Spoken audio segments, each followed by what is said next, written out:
Hey, good morning, guys. Tim Knox back with another real estate ride and rant. I just love that title, ride and rant, because that's what I do. I ride and rant. Or I drive and drone. Ooh, I like that one too. Drive and drone. Yeah, so anyway. Hey, today we are talking about one word, and that word is expectations. Expectations as it applies to real estate, boys and girls. Specifically, we have realistic expectations, and then we have unrealistic expectations. And as a realtor or a realtor, I deal with both unrealistic and realistic expectations. And this happens on both sides of the deal, guys, whether you are a buyer or a seller. Now, if you're a seller, you must have realistic expectations, number one, of the true value of your home in the marketplace. So many sellers have a preconceived notion about how much their house is worth and what they will take. And I gotta tell you, 9 times out of 10, you're wrong. You're wrong. You pull a number out of your ear. It's the Shrek method. I've done it, you know.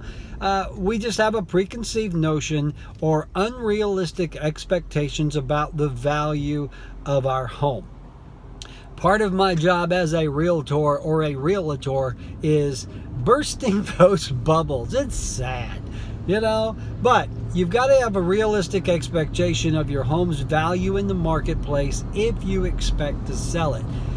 You have to have, of course, there are expectations about not only what your home is worth, but how quickly your home will sell, who will want to buy your home, how many showings there are going to be. There are all those expectations, and you've got to be careful because some realtors will feed into your unrealistic expectations. They will tell you, oh yeah, we can get that much for your house, and oh yeah, we're going to sell it in a few days, and oh yeah, you're going to walk away with this much.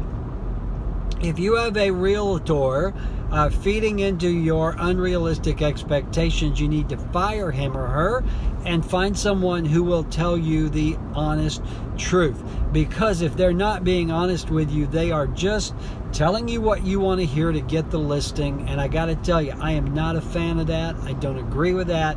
And I will call out every realtor that I find doing that.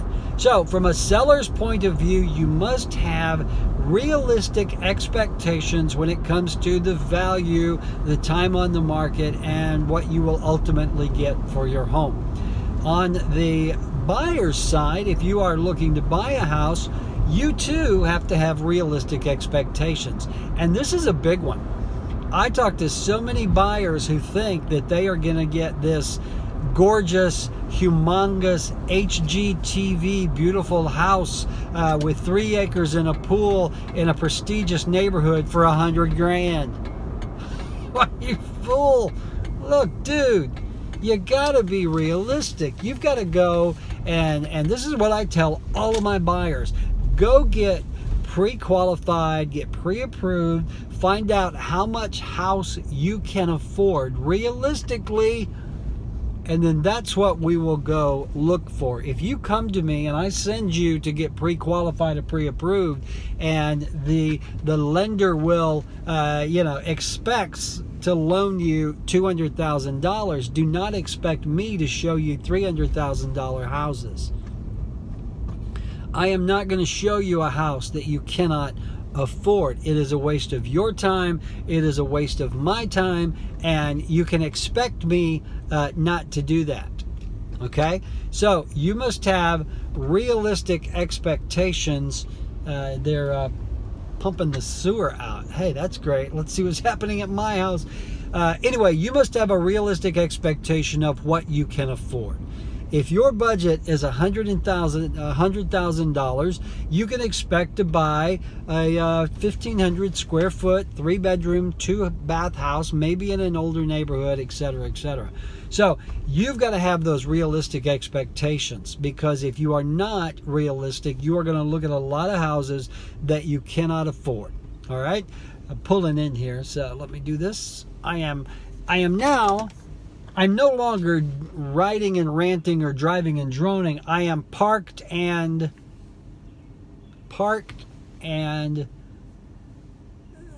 whatever. I'll think of something later. So there you go. You got to have realistic expectations from both sides. Again, if you're a buyer, not only do you have to have realistic expectations as to what you can afford, you have to have realistic expectations when it comes to making an offer.